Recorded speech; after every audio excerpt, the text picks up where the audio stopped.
Bom, eu tenho percebido que na internet tem se falado muito de Deus, de religião.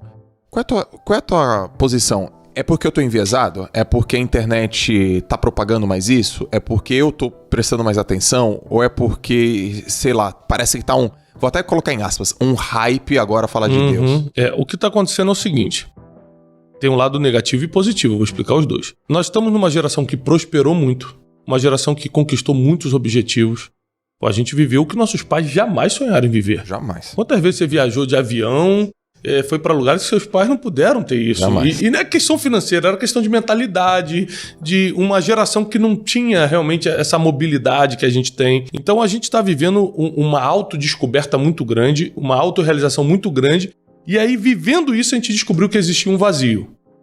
Cara, ainda assim eu tenho depressão, ainda assim eu não tô totalmente feliz. Ainda assim me falta alguma coisa. Pô, tô com dinheiro no banco e ainda assim me sinto inferior a um monte de gente. O que tá acontecendo comigo? Aí não tem jeito, as pessoas começam a descobrir Deus, que é o que dá realmente sentido à vida. Só que, da mesma forma que muita gente está descobrindo Deus pela necessidade que está tendo de Deus, outros só estão usando, como você falou, o hype, tá usando o momento para criar um público.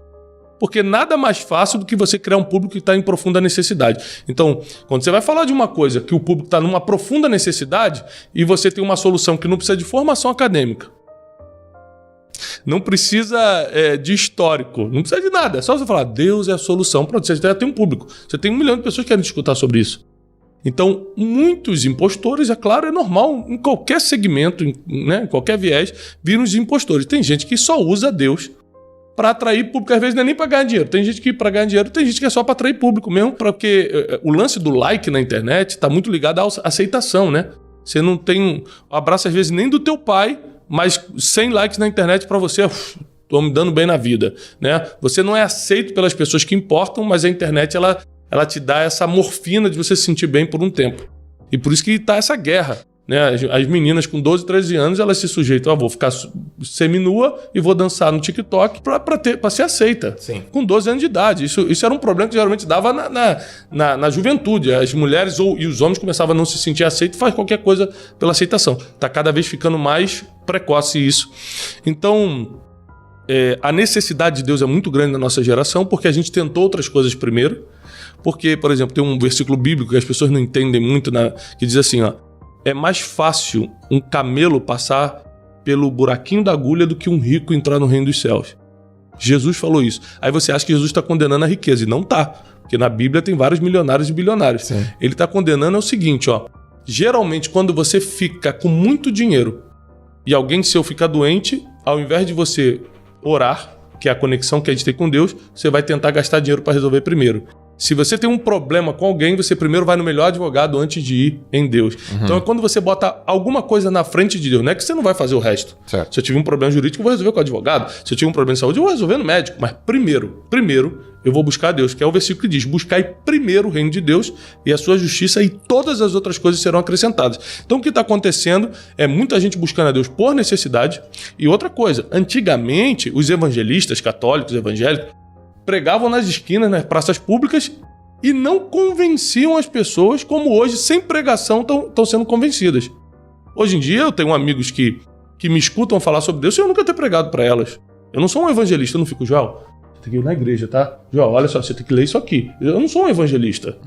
Só que você começa a conversar comigo, passa um tempo, você começa a se interessar e você procura, você pergunta. Isso é a primeira vez na história que está acontecendo.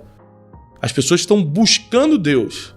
Né? Não é mais uma estratégia de evangelismo, as pessoas querem Deus, porque realmente, para esse vazio do ser humano, o que resolve é a espiritualidade. E eu tenho percebido, todas as pessoas que eu trouxe aqui, todas falaram de Deus. E depois, talvez aí da 9ª entrevista, da 10ª, que eu me dei conta que elas têm uma espiritualidade, essa parte, essa conexão muito forte, assim. E aí eu quero entender uma coisa tua aí. Você acredita que isso tem relação com sucesso? Tem. Vou te dar um exemplo simples. Essa semana eu jantei com o João Apolinário, da Polishop. Tá. Aí, pelo meu costume, pela minha fé, eu oro antes de comer minha refeição. Por quê? Porque eu agradeço a Deus pela comida. Eu sei o que é não poder comer. Na época que eu quebrei há anos atrás, eu comia um miojo de manhã e orava de noite para ter alguma coisa. Eu não sabia se ia ter. Você ficou nesse nível? Fiquei nesse nível. Então, tipo assim, eu sei o que é você querer comer alguma coisa e não poder. Então hoje, como eu posso escolher o que eu vou comer, eu faço questão, não é por tradição, não é por religião, é porque eu faço questão de agradecer a Deus porque eu estou comendo aquela carne, aquele arroz. Então eu pedi permissão por uma questão de respeito, porque ninguém é obrigado a engolir minha fé. Uhum. Isso foi um erro que muita gente cometeu, querer enfiar a goela abaixo a religião dos outros. Uhum. Então, por respeito, eu perguntei, vocês me permitem orar? A Apolinário falou, pode orar. Aí a gente orou, tinha outras pessoas na mesa. Quando acabou, ele falou assim, rapaz, muito bonito. Sabe por quê? Eu lembro que meus pais oravam por mim quando eu era criança. Eu falei, é mesmo? É.